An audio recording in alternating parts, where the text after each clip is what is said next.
Hello दोस्तों, कैसे हैं आप सभी लोग। उम्मीद करता हूँ सभी अच्छे होंगे। आज जो है हम बीएनएसएस का चैप्टर नंबर 21 में जो लास्ट दो सेक्शन बच गए थे उनको कवर करेंगे। सेक्शन नंबर 20, 280 एंड 81 और 82, ये तीन सेक्शन है। और इसके बाद में चैप्टर नंबर 20 को भी जो है आज कंप्लीट करेंगे। ठीक है, लास्ट लेक्चर में तो हमने 279 तक कंप्लीट कर लिया था। अब आते हैं हम withdrawal of complaint, section number 280। ठीक है, सेक्शन 280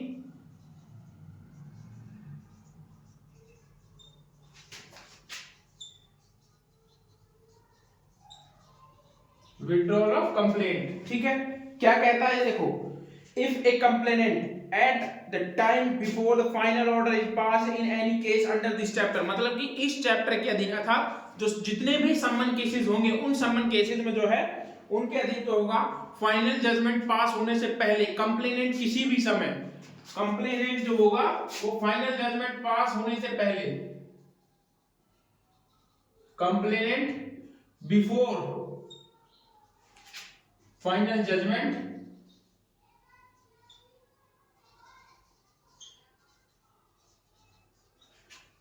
पास होने से पहले क्या कर सकता है, कंप्लेंट को जो है विड्रॉ कर सकता है with the permission of the court. और यदि कोर्ट को ऐसा लगता है कि जो है इसको परमिशन देनी चाहिए तो वो परमिशन उसको दे देगा।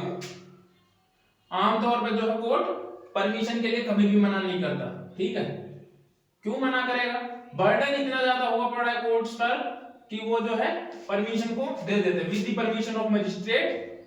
मजिस्ट्रेट की परमिशन से जो है इसको जो है विड्रॉ किया जा सकता है। Withdrawal of complainant. ठीक है, कंप्लेंट ये भी सेम ऐसे ही दिक्कत कर रहा है इस बोर्ड पे, इस व्हाइट बोर्ड में ही दिक्कत है, पेंस में दिक्कत नहीं है।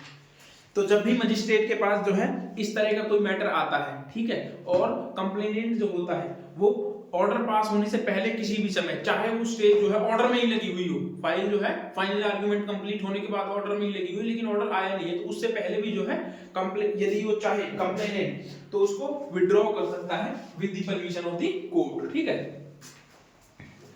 उसके बाद आते हैं हम, और हाँ इसमें लास्ट ये कहता है, इंपॉर्टेंट है पी के हिसाब से, कि जो है and shall thereupon acquit the accused against whom the complaint is so withdrawn। और जो ये withdrawal होगा ना, इसका इफेक्ट क्या होगा, इफेक्ट इसका होगा कि वो जो होगा ना वो एक्यूट होगा। ठीक है, क्या होगा, एक्विट होगा। अब एक्विट होने से क्या होता है, इक्विट लिख दिया।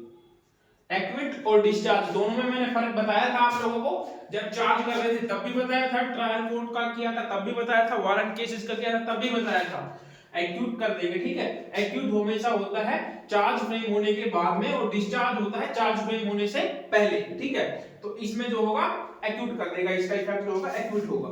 उसके बाद आते हैं section number 288 power to stop proceeding in certain cases. कुछ मैटर्स ऐसे होते हैं जिनमें जो है कार्रवाई को रोकने की जो पावर्स होती है उसके बारे में बताता है। देखो ये कहता है, इन एनी सम्मन case instituted other than the complaint, कोई भी सम्मन केस जो होता है वो कैसे आता है, अदर देन कंप्लेंट। ठीक है, सेक्शन नंबर 281। इट मींस वो कैसे आ रहा है, अदर देन कंप्लेंट आ रहा है तो दो ही तरीके हो सकते हैं। फर्स्ट ऑफ ऑल या तो सुओ मोटो आ सकता है, ठीक है। सेकंड कैसे आ सकता है, मिटा देता हूं, ज्यादा पढ़ा नहीं है ना बोर्ड। 281 किस तरीके से आ सकता है, दो ही तरीके हैं। पहला, या तो जो है सुओ मोटो से केस आएगा, और दूसरा या फिर पुलिस रिपोर्ट पर केस आएगा, पुलिस रिपोर्ट पर। ठीक है, तो इन दोनों में, दोनों तरीके से जब भी केस आता है तो उसके बारे में बात करता है। देयर अपॉन कंप्लेंट, ठीक है, अदर देन अदरवाइज है, मतलब कंप्लेंट से अलग। Magistrate of the first class जो होगा, judicial magistrate first class JMFC, और किसकी बात करता है, और with the previous sanctions of the CGM, मतलब कि सीजीएम की जो है पूर्व मंजूरी, या फिर सीजीएम की पूर्व मंजूरी से। अच्छा, इसमें देखो क्या कह रहा है, या तो जुडिशियल मजिस्ट्रेट फर्स्ट क्लास या सीजीएम न्यायिक की पूर्व मंजूरी से कोई अन्य न्यायिक मजिस्ट्रेट, ऐसे कारणों से कोई अन्य कौन हुआ, जुडिशियल मजिस्ट्रेट फर्स्ट क्लास और सीजीएम के अलावा कौन लोअर कोर्ट में आता है। इट मींस ये आएगा जुडिशियल मजिस्ट्रेट सेकंड क्लास के बारे में ये बात करता है, ठीक है। जब भी जो है उसको किसी कार्रवाई को स्टॉप करने का ऑर्डर देना है तो पहले जो है उसको पूर्व जो है सीजीएम से परमिशन लेनी होगी उसके लिए, तो ये इस चीज के बारे में बात करता है। तो क्या कहता है, प्रीवियस परमिशन ऑफ दी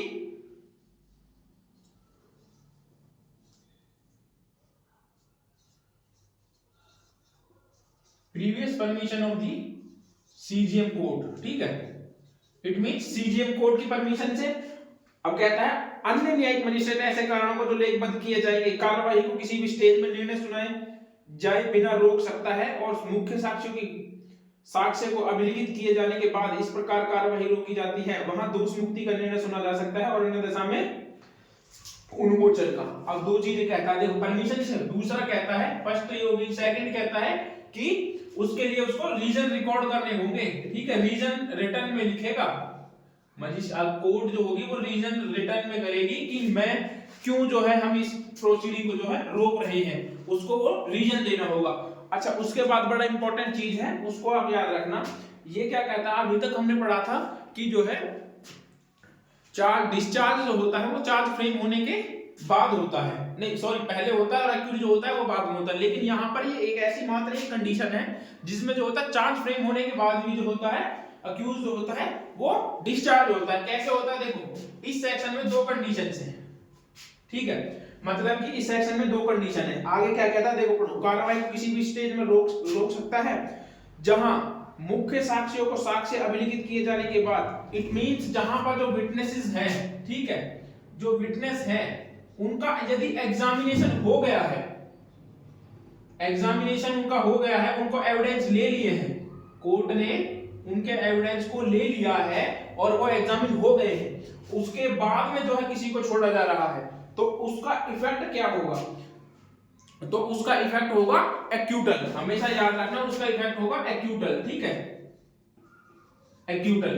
क्यों, क्योंकि जब भी विटनेसेस का एग्जामिनेशन हमेशा वो फ्रेमिंग ऑफ चार्ज के बाद आता है। जो एग्जामिनेशन ऑफ विटनेसेस है वो चार्ज फ्रेम के बाद की स्टेज है। सबसे पहले जो अपीयरेंस की स्टेज होती है, उसके बाद चार्ज फ्रेम की स्टेज होती है, ठीक है। उसके बाद में विटनेसेस की स्टेज आती है, प्रोसिक्यूशन विटनेसेस की, फिर उसके बाद डिफेंस विटनेस की आती है।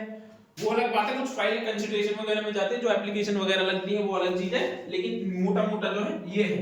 उसके बाद में डिफेंस एविडेंस में जाएगी, फिर फाइनल आर्गुमेंट में जाएगी और उसके बाद ऑर्डर में जाती है। उसके बाद ये कहता है, आगे देखना, निर्णय सुना सकता है और अन्य दशा में अभियुक्त को छोड़ सकता है और ऐसे छोड़ने का प्रभाव उन्मोचन होगा, ठीक है। ये कहता है अन्य दशा में, इट मींस जहां अन्य दशा कौन सी होगी, दूसरी दशा ही होगी जहां पर विटनेसेस जो है उनका एग्जामिनेशन नहीं हुआ है। एक तो ये हो सकती है, या फिर किसी में दूसरी क्या हो सकती है, या फिर उनके खिलाफ जो है चार्ज फ्रेम ना हुए हों, ये भी हो सकती है, चार्ज फ्रेम ना किए हुए हों, ये दोनों में से कोई भी कंडीशन हो सकती है। और यदि ये है कि विटनेसेस जो है वो एग्जामिन नहीं हुए, तो इट मींस उसका इफेक्ट उसके बाद भी जो है यहां पर डिस्चार्ज होगा।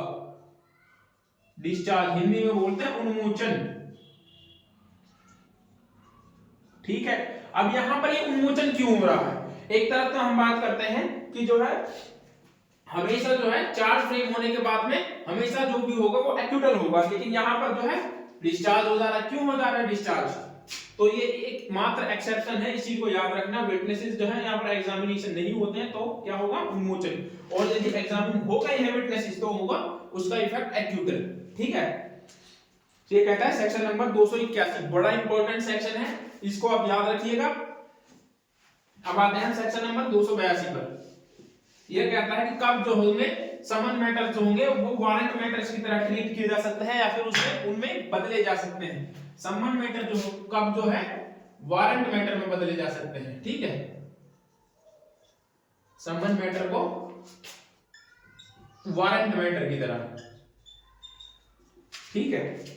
वारंट मामलों में कब जो है कोर्ट बदल सकता है। उसके आगे देखिए क्या कहता है, when in the course of the trial of the summon case relating to an offence punishable with the imprisonment for the term exceeding 6 months, it appears to the magistrate that in the interest of the justice of the offence should be tried in the coordinates of the procedure of the trial of the warrant case। यदि कोई ऐसा offence है जिसकी punishment जो है 6 महीने से अधिक की है, क्या है 6 मंथ से ज्यादा है, ठीक है, और मजिस्ट्रेट को ऐसा लगता है कि ये जो है वारंट केस की तरह ट्रायल होना चाहिए, तो उसको जो होगा वो मजिस्ट्रेट जो होगा वो वारंट मैटर की तरह जो है ट्रायल कर सकता है। ठीक है, वारंट मैटर की तरह उसको ट्रायल कर सकता है, ये कहता है सेक्शन नंबर 282। और जो होगा, और यदि उसको आफ्टर द स्टेज, मतलब कि किसी का जो है एग्जामिनेशन हो गया है विटनेसेस का, ठीक है, मतलब कि डीडब्ल्यू में फाइल चली गई है और तब उनको ये रियलाइज हो रहा है कि इस मैटर को जो है वारंट मैटर की तरह ट्रीट किया जाना चाहिए, तो जितने भी विटनेसेस पहले हो चुके हैं ना उनको वो री एग्जामिन करवा सकते हैं। ठीक है, उनको दोबारा बुला सकते हैं और री एग्जामिन उनका करवा सकते हैं, यदि उनका हो गया है तो यहां पर जो है सेक्शन चैप्टर नंबर 21 जो है कंप्लीट होता है दोस्तों। और अब जो है हमारे चैप्टर नंबर 22 समरी ट्रायल। ठीक है, समरी ट्रायल अपने आप में एक इंपॉर्टेंट चैप्टर हो जाता है और जो छोटा सा चैप्टर है इसमें ज्यादा कुछ है भी नहीं करने को, इसको जो है अभी कवर कर लेंगे, मैक्सिमम ये आधे घंटे का चैप्टर है। ठीक है, पहली बात तो समरी ट्रायल क्या होता है, समरी केसेस क्या होते हैं। आपने वारंट केसेस पढ़ा कि वारंट केस कौन से होते हैं। वारंट केस वो होते हैं जिनकी पनिशमेंट जो है 2 ईयर से ज्यादा की होती है, और समन केसेस कौन से होते हैं जिनकी पनिशमेंट 2 साल से कम की होती है। हमने ये भी पढ़ा कि पिटी ऑफेंसेस क्या होते हैं। अब हम बात करते हैं कि कौन से ऐसे ऑफेंस हैं जिनका ट्रायल जो होगा समरी ट्रायल की तरह होगा।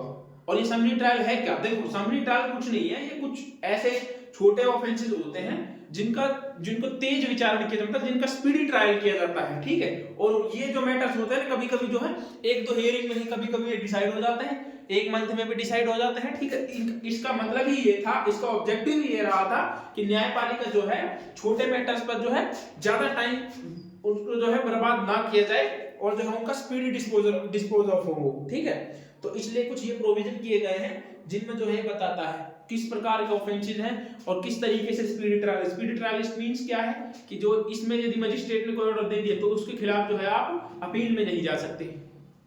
तो ये क्या है, स्पीडी ट्रायल ही तो है। नॉर्मल केस होता तो आप अपील में जाते, उसके बाद फिर आप अपील में जाते, भाई लोअर से आप सेशन कोर्ट में जाते हो, सेशन से हाई कोर्ट में जाते हो, हाई कोर्ट से फिर सुप्रीम कोर्ट में जाते हो, तो 3-4 स्टेज तो यही हो जाती है। ठीक है, तो इनमें आप जो है चैलेंज कर सकते हो और इनमें टाइम बहुत लग जाता है, ये आप लोगों को भी पता है, कई सालें निकल जाते हैं, 10-20 साल चले जाती है किसी केस को खत्म होने के लिए या फिर फाइनल डिसीजन आने तक के लिए। तो इसीलिए जो है कुछ ऐसे ऑफेंस को जो है यहाँ पर बताया गया है जिनका जो है समरी ट्रायल होता है। Summary trial it means speedy trial के बारे में बात करेंगे। अब आते हैं चैप्टर नंबर 22, चैप्टर 22 जो कि सेक्शन नंबर 283 से लेकर के 288 तक है। ठीक है,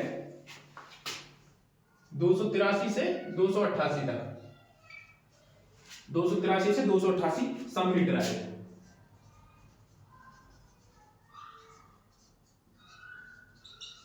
समरी ट्रायल, अब यदि समरी ट्रायल पर आपको जो डिटेल नोट्स चाहिए होंगे ना मेंस के लिए एक बार ये प्री के हिसाब से कंप्लीट होता है, उसके बाद जब मेंस के हिसाब से करेंगे ना तो कुछ जो है यहाँ पर लिखवाया करेंगे और उसको तैयारी करवाएंगे बीएनएस कंप्लीट होने के बाद में, टेंशन ना लें। अभी जो है आप लोगों के समझने के लिए है कि यदि जो है किसी ने एक बार भी जो है बीएनएस को नहीं पढ़ा है तो वो जो है इस वीडियो को देख करके जो है आराम से जो है बीएनएस को समझ सकता है, और जिसने पढ़ रखा है वो अच्छे से रिवीजन कर सकता है। ये फुल डिटेल्ड क्लासेस हैं। ठीक है,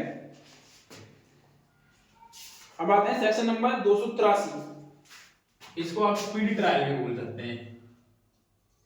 स्पीडी ट्रायल का एक केस था, किसी को पता है? हुसैन आरा खातून था ना, हुसैन आरा खातून, ये स्पीडी ट्रायल के लिए था। सेक्शन नंबर 283,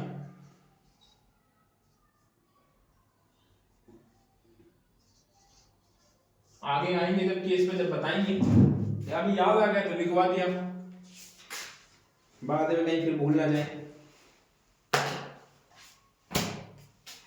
ठीक है, देखो क्या कहता है, पावर टू ट्रायल समरली। ठीक है, पावर टू ट्रायल समरली,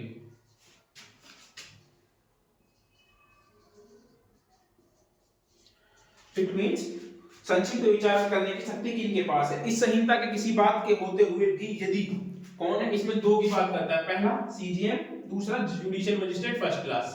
सीजीएम और जुडिशियल मजिस्ट्रेट फर्स्ट क्लास ये दोनों जो होंगे, ये दोनों जो है समरी केसेस का ट्रायल करेंगे।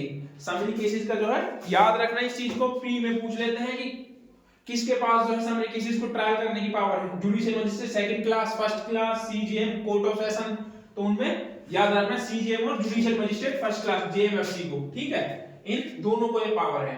अब आगे आते हैं कि किन ऑफेंसेस में है, कौन से ऑफेंसेस, ये कहता है shall try in a summary way all or any of the following offences. कौन से ऑफेंसेस, फॉलोइंग ऑफेंसेस जो नीचे दिए गए हैं। थेफ्ट अंडर सबसेक्शन 2, देखो पहला कहता है थेफ्ट सबसेक्शन 2 303 का 2, ठीक है। 303 का 2 में क्या है, 303 के 2 में ये है यदि 5000 से कम की कोई भी प्रॉपर्टी है तो उसका जो है, यही तो है 5000 से कम की प्रॉपर्टी वाला, तो उसको कम्युनिटी सर्विस दी जाएगी 303 के 2 में। आप लोग देख लीजिएगा यदि कुछ और हो तो। उसके बाद 305 और 306, ठीक है, 305 और 306 इनके अधीन की गई चोरी की मूल्य यदि 20,000 रुपए से अधिक नहीं है, तो इट मींस यदि इन तीन सेक्शन में कोई ऑफेंस किया गया है और उस प्रॉपर्टी की वैल्यू कितनी है, 20 के है, 20 के से कम हो, 20 के से कम, तब जो होगा उस इस ऑफेंस का ट्रायल जो होगा समरी ट्रायल होगा, ठीक है। ये इट मींस यदि कोई थेफ्ट करता है 305 ड्वेलिंग हाउस में करता है, कैसे भी करता है, तो 305 तो लग रहा है, लेकिन जो है प्रॉपर्टी की वैल्यू कितनी है 20,000 से कम है, तो उसका ट्रायल होगा समरी ट्रायल होगा। इस चीज को याद रखना, प्रॉपर्टी मूल्य कितना होना चाहिए 20,000 से कम, और इन सब में जो है आई थिंक 20,000 ही है सब में, ठीक है, हाँ सभी में जो है 20,000 ही है। उसके बाद सेकंड क्या कहता है, रिसीविंग और स्टॉलन प्रॉपर्टी, यदि कोई रिसीव करता है, या ये फर्स्ट हो गया, सेकंड कहता है रिसीव करता है, रिसीविंग करता है कितने की प्रॉपर्टी 20,000 से कम की है, तो उसका भी समरी ट्रायल होगा, ठीक है। इसमें और भी है, स्टॉलन प्रॉपर्टी अंडर रिटेनिंग मतलब अपने कब्जे में रखता है, मैं सिर्फ एक वर्ड लिख दे रहा हूं ताकि आप लोग समझ जाओ। उसके बाद असिस्टिंग ऑफ द कंसीलमेंट, ठीक है, डिस्पोजल, कंसीलमेंट कर देगा लेकिन उसकी प्रॉपर्टी की वैल्यू कितनी है 20,000 से कम, लेस देन 20 के, ठीक है। उसके बाद फोर्थ तो देखो offence under section subsection 2 and 3 of the 331, ये आई थिंक हाउस ब्रेकिंग के वो हैं सेक्शंस हैं, हाँ वही है, तो ये उनकी बात करता है। ये breach of trust, breach of peace 352, criminal intention, criminal intimidation उनकी बात करता है 351 की, ठीक है, 351, उसके बाद में 331। कुल मिलाकर के वो ऑफेंस इनकी पनिशमेंट 20,000, जिनका ऑफेंस जो प्रॉपर्टी वैल्यू है वो 20,000 से कम है, या फिर इसमें कुछ और ऑफेंसेस दे रखे हैं जिनका नाम जो है, नाम क्या है इसमें, abetment of any offence of the foregoing offence, पूर्ववर्ती अपराधों में से किसी का दुष्प्रेरण, ठीक है। 6 क्या कहता है, 6 कहता है attempt to commit any foregoing offense which attempt is an offense, पूर्ववर्ती अपराधों में से किसी को करने का प्रयास करना, ठीक है, जब ऐसा प्रत्यन अपराध है जबकि वो अटेम्प्ट ही अपने आप में ऑफेंस है। तो ये 7-8 ऑफेंसेस हैं जिनका जो है समरी ट्रायल हो सकता है। समरी ट्रायल इनका ही हो सकता है, ये भी जरूरी नहीं है, उस चीज का भी हो सकता है जिसका वैल्यू जो है 20,000 से कम हो और उसकी पनिशमेंट सिर्फ फाइन हो, तो उसका भी जो होगा समरी ट्रायल होगा। उसके बाद आते हैं सेकंड पॉइंट पर, ये जो था अभी तक ये था फर्स्ट, ठीक है, ये आप रोमन में भी लिख सकते हो 1 and 2 and 3 4 5 जो भी लिख सकते हो, ये लेकिन ये फर्स्ट पॉइंट था।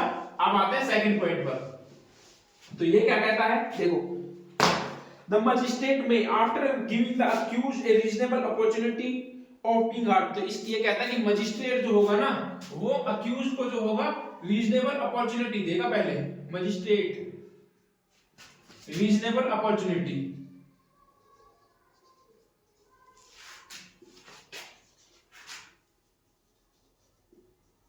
तो उसको रीजनेबल अपॉर्चुनिटी देगा for reason to be recorded in writing, जिसको जो है वो राइटिंग में रिकॉर्ड करेगा। Try in summary way all the offences not punishable with death imprisonment for the life imprisonment, it may be extended to 3 years, या उन offences को करेगा जिनकी पनिशमेंट जो है 3 साल से ज्यादा नहीं है, ठीक है, कौन सी नहीं है, जिनकी पनिशमेंट 3 साल से ज्यादा नहीं है, तो अब इसमें ये भी होगा जिनकी पनिशमेंट 3 साल से ज्यादा नहीं है, 3 ईयर से ज्यादा नहीं है।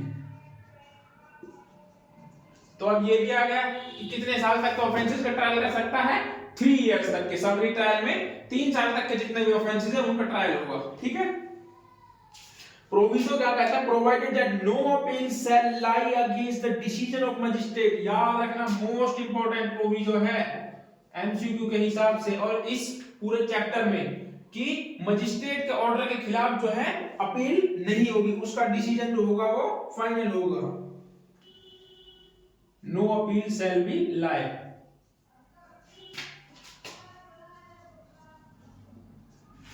Against the order of magistrate.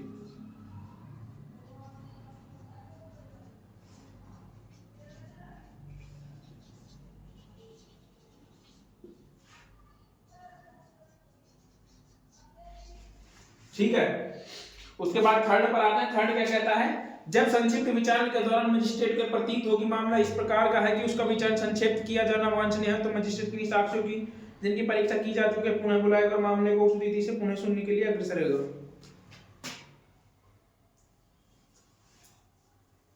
हाँ, ये कहता है कि जब मजिस्ट्रेट को ये लगे कि भाई ऑफेंस इस प्रकार का है कि इसका जो है समरी ट्रायल नहीं किया जा सकता और विटनेसेस का एग्जामिन हो गया है तो वो उनको वापस बुला सकता है, रिकॉर्ड कर सकता है और उनका पुनः सुनेगा, उनको पुनः बुलाएगा और मामले का ट्रायल करेगा।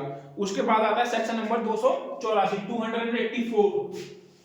हमने लगभग जो है आधी जो है सीआरपीसी जो है या बीएनएसएफ जो है कंप्लीट कर दी है। Section number 284 summary trial by magistrate of second class.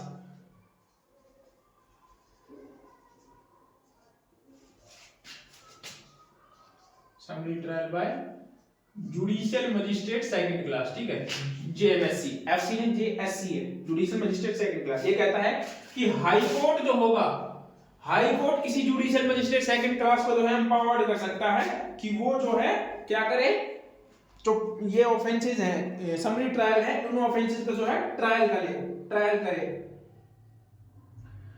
ये कहता है किसी ऐसे अपराध का जिसमें जुर्माना, हाई कोर्ट जो है सेकंड क्लास को एम्पावर्ड कर सकता है, किसी भी मजिस्ट्रेट को एम्पावर्ड कर सकता है जुडिशियल मजिस्ट्रेट सेकंड क्लास को कि वो जो है ऐसे ऑफेंसेस का ट्रायल करे जिनकी पनिशमेंट जो है जो 6 मंथ से कम है, से कम या सिर्फ फाइन और बोथ, ठीक है, या केवल फाइन है या बिना फाइन के है या 6 महीने से कम की पनिशमेंट जिसमें है, उन ऑफेंसेस को जो है judicial magistrate second class trial कर सकता है।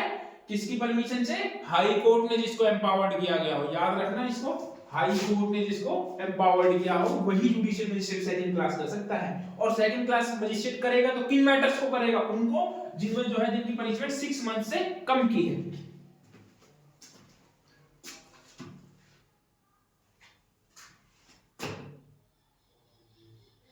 उसके बाद आते हैं हम सेक्शन नंबर 285 पर, procedure for summary trials.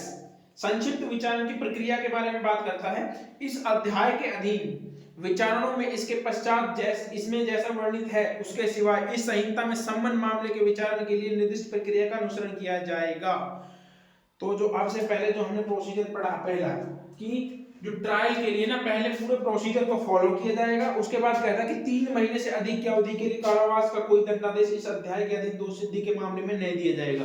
It means ये 285 पर ये बात करता है कि ये जो होंगी मजिस्ट्रेट होगा 3 मंथ से ज्यादा पनिशमेंट नहीं दे सकता समरी ट्रायल में, ठीक है। आया समझ में कि मजिस्ट्रेट जो है 3 महीने से ज्यादा की पनिशमेंट नहीं दे सकता समरी ट्रायल में। ये बात करता है सेक्शन नंबर 285 पर जो कि प्रोसीजर की बात करता है। अब आते हैं section number 286 record in summary trials. एक मिनट दोस्तों, ये कोई केस था ना शायद, पर मैं भूल गया। रिकॉर्डिंग समरी ट्रायल्स, तो ये कैसे रिकॉर्ड किए जाएंगे, जैसे स्टेट गवर्नमेंट डिसाइड करेगी, ठीक है। इनके पर्टिकुलर्स किस हिसाब से होंगे, कोर्ट किस हिसाब से करेगा, जैसे स्टेट गवर्नमेंट डिसाइड करेगी उस हिसाब से जो होगा कोर्ट जो होगा इनके पर्टिकुलर्स को लिखेगा। पर्टिकुलर्स में क्या होंगे, ऑफेंस का नेचर, नाम, ठीक है, date of decision, final decision कब आया, कोर्ट के सामने कब अपीयर हुए, तो ये सारी चीजें जो होंगी कोर्ट में उसमें लिखी जाएंगी। रिपोर्ट है या परिवाद है, क्या है, निष्कर्ष क्या निकला, अभियुक्त का एग्जामिनेशन है वो लिखा जाएगा, जी में कहता है। तो ये सारी चीजें जो होंगी लिखी जाएगी और इसमें जो होगा कौन डिसाइड करेगा पर्टिकुलर्स को, स्टेट गवर्नमेंट जैसे डिसाइड करेगी उस हिसाब से लिखी जाएगी 286 में। अब आते हैं सेक्शन नंबर 287। मैंने पहले ही कहा था कि समरी ट्रायल इतना बड़ा नहीं है, समरी ट्रायल को जो है जल्दी ही कंप्लीट कर लेंगे और जो है हमने वैसा किया भी। यदि आप लोगों को ऐसा लग रहा है कि मैं जो है ज्यादा ही कुछ जल्दी पढ़ा रहा हूं तो इसमें मेरी कोई गलती नहीं, ना ही आप लोगों की कोई गलती है, ना तो मैं ज्यादा तेज पढ़ा रहा हूं, मैं बिल्कुल वैसे ही पढ़ा रहा हूं जैसे पहले पढ़ा रहा था। लेकिन क्या है, इस चैप्टर में ज्यादा कुछ है नहीं कराने के लिए, ठीक है। इसमें ना समझाने को कुछ है, समझाने को तो अगर यदि बात एक्चुअली में समझाने पे है तो एक दिन निकाल सकते हैं पूरा समझाने के लिए, ठीक है। लेकिन वही बात है कि जरूरत से ज्यादा जब क्या फायदा जब हमारे काम का ही नहीं है। सिर्फ आप अभी इतना समझो कि जो है समरी के हिसाब से आपको कुछ भी नहीं छूटेगा, आप जो है इन नोट्स को बनाते रहिएगा। अब आते हैं section number 287 judgment in case trial summary. संक्षिप्त विचार प्रत्येक ऐसे मामले में जिसमें अभियुक्त दोषी होने का विवाद नहीं करता है, मजिस्ट्रेट साक्ष्य का सारांश और निष्कर्ष के कारणों को कथन देते हुए निर्णय अभिलिखित करेगा। जिसमें जो है अक्यूज जो है गिल्टी प्लीड नहीं करता है, 287 ये कहता है कि जिसमें अक्यूज जो है प्लीड गिल्टी नहीं करता है, ठीक है, accused not plead guilty, plead guilty नहीं करता है तो वो क्या करेगा, मजिस्ट्रेट जो होगा उसका ट्रायल करेगा और कंक्लूजन पर पहुंचते हुए डिसीजन देगा। कंक्लूजन पर जाते हुए क्या करेगा, डिसीजन देगा। उसके बाद आता है language of the court and judgment. Court की लैंग्वेज क्या होगी, ये कहता है कि ऐसा प्रत्येक अभिलेख और निर्णय न्यायालय की भाषा में लिखा जाएगा, ठीक है, न्यायालय की भाषा में लिखा जाएगा ऐसा प्रत्येक निर्णय। और कोर्ट की भाषा क्या होगी, ये स्टेट गवर्नमेंट डिसाइड करती है वहां की, ठीक है। आपकी भाषा हिंदी होगी या इंग्लिश होगी, एक्सेप्ट आप जो है हाई कोर्ट और सुप्रीम कोर्ट की जो है भाषा को डिसाइड नहीं कर सकते। इसका मतलब कौन बच गया, लोअर में तो कोर्ट ऑफ सेशन ही बच गया। जब आप हाई कोर्ट की नहीं कर सकते, सुप्रीम कोर्ट की नहीं कर सकते, तो सुप्रीम कोर्ट ऑफ सेशन की भाषा कौन डिसाइड करेगा, या लोअर कोर्ट की। तो इसमें जो है स्टेट गवर्नमेंट जो है डिसाइड कर सकती है इसको, ठीक है। उच्च न्यायालय संक्षिप्त विचारण के मामले में सशक्त किसी मजिस्ट्रेट को प्राधिकृत कर सकता है कि वह अपने निर्णय या दोनों ऐसे अधिकारी से तैयार कराए जो सीजीएम द्वारा नियुक्त किया गया है और उस तैयार किए गए अभिलेख में निर्णय को हस्ताक्षरित किया जाएगा। कुछ भी नहीं है, छोड़ दो। अब जो है अब आते हैं chapter number 23 plea bargaining. Plea bargaining क्या होती है, ठीक है।